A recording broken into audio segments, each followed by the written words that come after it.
Hello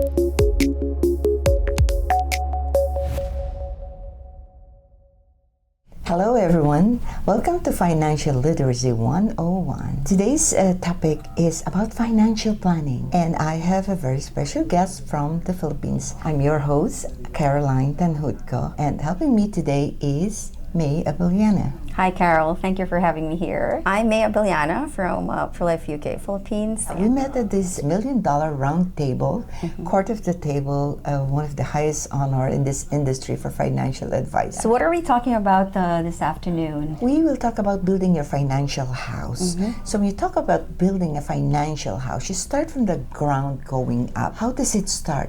Savings. Now in the Philippines, I don't know how you do it. Are people actually savings? I'm talking of OFW, overseas foreign contract workers, migrant workers, or just those everyday earners. So we usually save in the bank after we get salaried, or if we earn money, it's in the bank. But what the Philippine banks are doing is they tie up with brokerage, which you can actually do it through the app. So then we're open to doing investing, but of course there has to be guidance with financial advisors there. So let's put a figure on the savings. It's easy to say save your money. If you make 100,000, you Philippine peso or US dollars, take 10% off. Would you consider that reasonable? Yes, 10% is very reasonable. Okay, so imagine having 10,000 year after year after year. Just close your eyes and just put it there in your bank, and then let's talk about how you're going to invest it later. And let's talk about how it will grow double. Have you ever heard of the rule of 72? It's really simple. It works like this. The numerator is 72. Okay. You make 1% from your bank, from your savings account. It will take you 72 years To double it. to double your money. That's a long And let's say you time. are in a T-bill, treasury bill, let's say you're making 2%. It will take you, 72 divided by 2, 36 years. Still a long time. So I'm sure we can do better than 2%. Let's talk about investing the savings, because from the ground, we'll slowly build it up. 10,000 each year. If you put it in the market, even if you earn at 7%, which is a standard, for example, in a stock portfolio or a mutual fund or an ETF, a 7% over time, that means 72 divided by 7 is approximately 10 years. So it takes 10 years to double your money.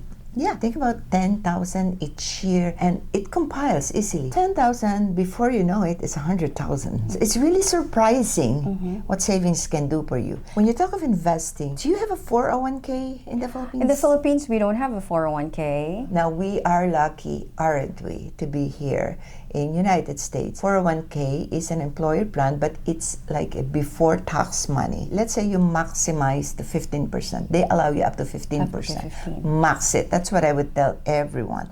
Max it. Just close your eyes. Don't buy the sneakers or whatever. Put the 15%. Now, you have maxed it at the end of the year. When you file your taxes, that is deducted from the gross. And that's why it's pre-tax money. There's another scheme. If you don't have that, why don't you just open an after-tax money? For example, a Roth IRA. That's the best. It's the best. For the young people, the same 10,000 you paid after taxes, right? Put it in the Roth, it doubles up. Let's say after 10 years, every year you put another 10, then before you know it, you put 100,000. Every single dollar is tax-free. And think about somebody who's age 30 years old, for example. It's never too early to plan your retirement. 30 to 50, how many years you have? That's 20 years. Yeah. And what's your target? $1 million? You have 20 years to make that $1 million or $1 million peso. With 20 years in front of you, you can start building it up. Put it up to 15%, 10, and then up 15% Increase after tax money. This is the best kind of money that you want to spend in your older age, when you probably need for long-term care, for example. You know how expensive the long-term care is? Yeah. And you need like 30,000 a month. Now you have a bucket like $1 million where you can take out money every month. tax-free.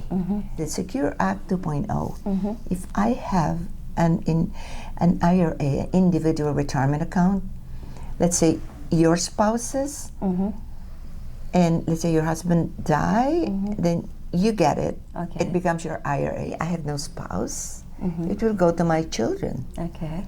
Now, they're not going to have that benefit. It's not going to be their IRA. Okay. They have to spend it down in 10 years. Okay. Your yeah. taxable IRA going to your daughter, to your grandchildren, only for them To give it to pay 10%. taxes. Pay taxes, Maybe half yeah. of it is going to go to Uncle Sam. Yeah. So it's your decision today that once you start in this program of in saving, investing, remember our house, we're now accumulating, right? Yeah, Now yeah. you have to think about converting. And in the process, like any house, you need fire insurance. You need an insurance, right? Yes, How do yeah. you protect this? And this is your expertise. in the That's right. Philippines. So we do protection, we do life insurance, disability benefits, yeah, accidental riders, yeah. It's very important to protect because you can lose whatever you accumulate. And that's where you start considering setting aside something, a portion from what you have accumulated to be able to protect what you have built through time. It is basically a replacement of income. That's what you do. And that's how you protect this financial house that we're building. While you're nearing the top of the house, let's talk about converting. Let's say you retire early, 60. So now we're now almost at the top. Because remember, the last stage of the house is distribution. You start from building, accumulating, and then you're protecting. Now we'll start the fun part, the distribution. If somebody is retired at 60, which I find a lot of Filipinos retiring at 60, but if you have your money already at 60, in a 401k, you can start rolling it out. In fact, even if you're working with a company, there's an in-service withdrawal. Okay. Most company allow it, except for 403B, the nurses. Sometimes they don't have it, but some do. Federal government, definitely they allow it. The TSA and the government, the federal government, they allow it. So take that money, roll it out, because outside of a plan are better options. Why is it better? As a TPA or a plan administrator, you are supposed to pick stocks that doesn't have a lot of exposure to the market. It's more conservative selection. Okay. So when you roll it out in an IRA, that's first stage. Roll it out, have an option, and stop paying your plan manager his 2% that's hidden in the plan. Okay. Get an experienced fiduciary advisor, pay 1%. Or maybe not pay at all. And we have such thing as some kind of variable annuities that works also exactly as brokerage. You can choose the funds, you can choose NASDAQ 100, you can choose S&P 500, and you choose index funds, by the way, there's no fee. And yet you can manipulate them and put them, next year I want to try the MSCI, which is an international funds. And next year, put me in NASDAQ 100, where all these ETFs are. So there you go. It's like a brokerage. It really functions like a brokerage. And you can take 10% a year. But what will I do with that 10% a year? I will now start my Roth conversion at 60 to 70. That gives me how many years? 10 more years. 10 years. That's right. If I take 10% of your rollover money and pay tax today, I'll pay the rate today because you are retired, your bracket is lower, right? And that's good news. Next year, I'll take another 10%. When I'm done with you at age 70, what do you have? Tax-free money. So now we're at the top of our house, right? We're now in distribution stage. When you hit 73, or 75, depends on your age, because 73 or 75 is distribution. You're now taking out tax-free money. Wow. And it's still growing. It's still growing. Wow. By the way, in a Roth IRA, you don't have to take two. Because remember, you pay the taxes. Yeah. The only reason there's a required minimum distribution is in an IRA because Uncle Sam wants his share. Come on. Okay. So Give the tax to me at 73 or 75. But listen, if you put all your money already in a Roth, you're paid. You're done. Wow. Moving forward, you keep all this money tax-free. And that's how you enjoy this financial house. How do they start with, especially those who are working here or migrants here that you know they wanted to retire, you know, in the Philippines or here? How to start with? I think you pretty much have explained everything and how you illustrated to build this financial house from ground up.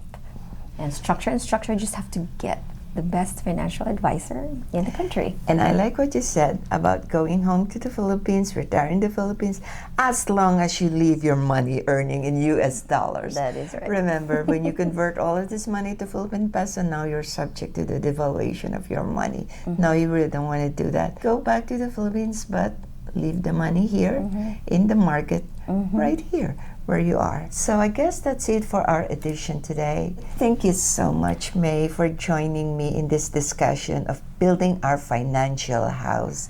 I think we pretty much covered the basics. Thank you, everyone, for joining us. I'm Caroline Tanhutko. Thank you so much. I'm May Abiliana, and thanks for watching. Stay tuned for more. Until the next edition.